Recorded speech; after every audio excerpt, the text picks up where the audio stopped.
উত্তরের জেলা পঞ্চগড়ের উপর দিয়ে গত ৩ দিন ধরে বয়ে যাচ্ছে মৃদু শৈত্যপ্রবাহ।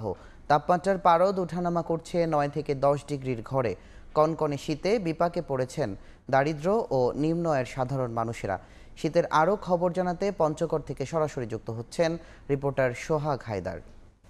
সোহাগ। হিমালয়ের কোল ঘেঁষা উত্তরের জেলা পঞ্চগড়ে কিন্তু শীতের যে তীব্রতা সেটা আমরা দেখছি যে গত কয়েকদিন ধরে কয়েক গুণ হারে বেড়েছিল, তবে এর মাঝে আবার সে তাপমাত্রা কমে গিয়ে আবারও বাড়তে শুরু করেছে। আমরা দেখেছি যে গত কয়েকদিন ৩ দিন ধরে এ জেলায় কিন্তু তাপমাত্রা রেকর্ড হয়েছে ৯ থেকে ১০ ডিগ্রির ঘরে। এতে করে এ জেলার উপর দিয়ে মৃদু শৈত্যপ্রবাহ বয়ে গেলেও কিন্তু আজকের যে তাপমাত্রা সেটা খানিকটা বেড়েছে। আমরা জেনেছি যে আজকে সকাল ৬টায় তাপমাত্রা রেকর্ড করা হয়েছে ১০.১ ডিগ্রি সেলসিয়াস। এদিকে বলে রাখি যে গতকাল কুয়াশার পরিমাণ কম থাকলেও কিন্তু আজকে এই মুহূর্তে কিন্তু ঘন কুয়াশায় ঢেকে রয়েছে চারপাশ। আমরা দেখছি যে ঘন কুয়াশার কারণে কিন্তু সকালে যে সকল মানুষ রয়েছে কর্মজীবী তাদের উপস্থিতি অনেকটাই কম রয়েছে। আমরা অন্যান্য দিনও দেখেছি যে শীতের ঠান্ডার কারণে কিন্তু মানুষের উপস্থিতি কম থাকলেও কিন্তু আজকে তুলনামূলকভাবেই কম দেখা যাচ্ছে। আমি জানিয়ে রাখি যে এ জেলার একটি বড় অংশ দিনমজুর, তারা কিন্তু প্রত্যেকদিন সকাল ৬টার আগেই কিন্তু বাড়ি থেকে বের হন এবং কাজের উদ্দেশ্যে ছুটে যান।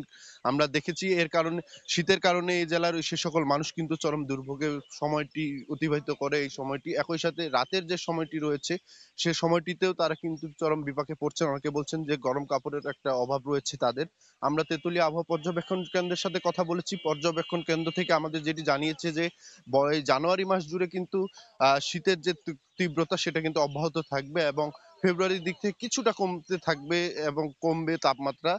একই সাথে বলে রাখি যে তাপমাত্রা দিনের কিছুটা দুদিন ধরে কিন্তু বাড়লেও কিন্তু একই সাথে সন্ধ্যা এবং রাতের তাপমাত্রা কয়েক গুণ হারে বাড়ছে। কনকনে যে শীতের অনুভূতি সেটা কিন্তু অব্যাহত রয়েছে আমরা দেখেছি। এবং তেঁতুলিয়া আবহাওয়া পর্যবেক্ষণ বলছে যে বাতাসের যে গতিবেগ রয়েছে সেটা কিন্তু ঘন্টায় ১০ থেকে ১২ কিলোমিটার রয়েছে। একই সাথে বাতাসের যে আর্দ্রতার পরিমাণ রয়েছে সেটা কিন্তু ৯৯% রেকর্ড হয়েছে বলে আমরা জেনেছি। আমি বলে রাখি যে হিমালয়ের কোল ঘেঁষা হয় কিন্তু এখানে যে হিম বাতাসের পরিমাণ সেটা কিন্তু কয়েক গুণ হারে বাড়ছে। আমরা দেখেছি সন্ধ্যার পর থেকে পরদিন যে সকাল পর্যন্ত এর বাতাসের আহ চলমান অব্যাহত থাকতেছে। এর কারণে কিন্তু এখানে জনজীবনে একটা প্রভাব পড়ছে। আমরা দেখেছি যে এখানকার শিশু এবং বয়স্ক যারা রয়েছে তারা কিন্তু সবথেকে বেশি শীতজনিত রোগে আক্রান্ত হচ্ছে। আমরা পঞ্চগড় আধুনিক সদর হাসপাতাল সহ উপজেলা স্বাস্থ্য কমপ্লেক্স গুলোতে খবর নিয়েছি।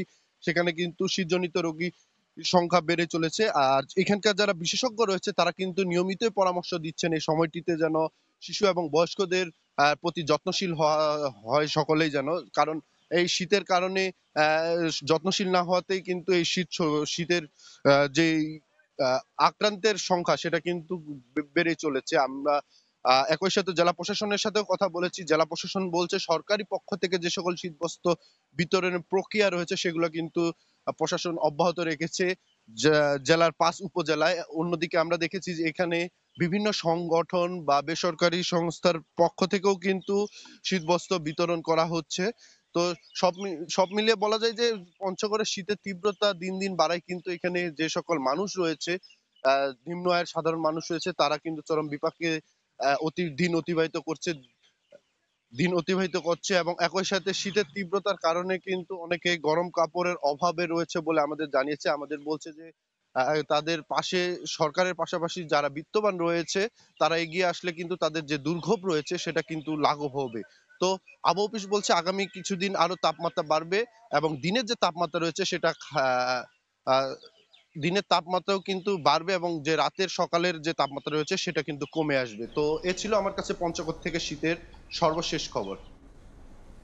পঞ্চগড় থেকে শীতের খবর জানাচ্ছিলেন রিপোর্টার সোহাগ হায়দার।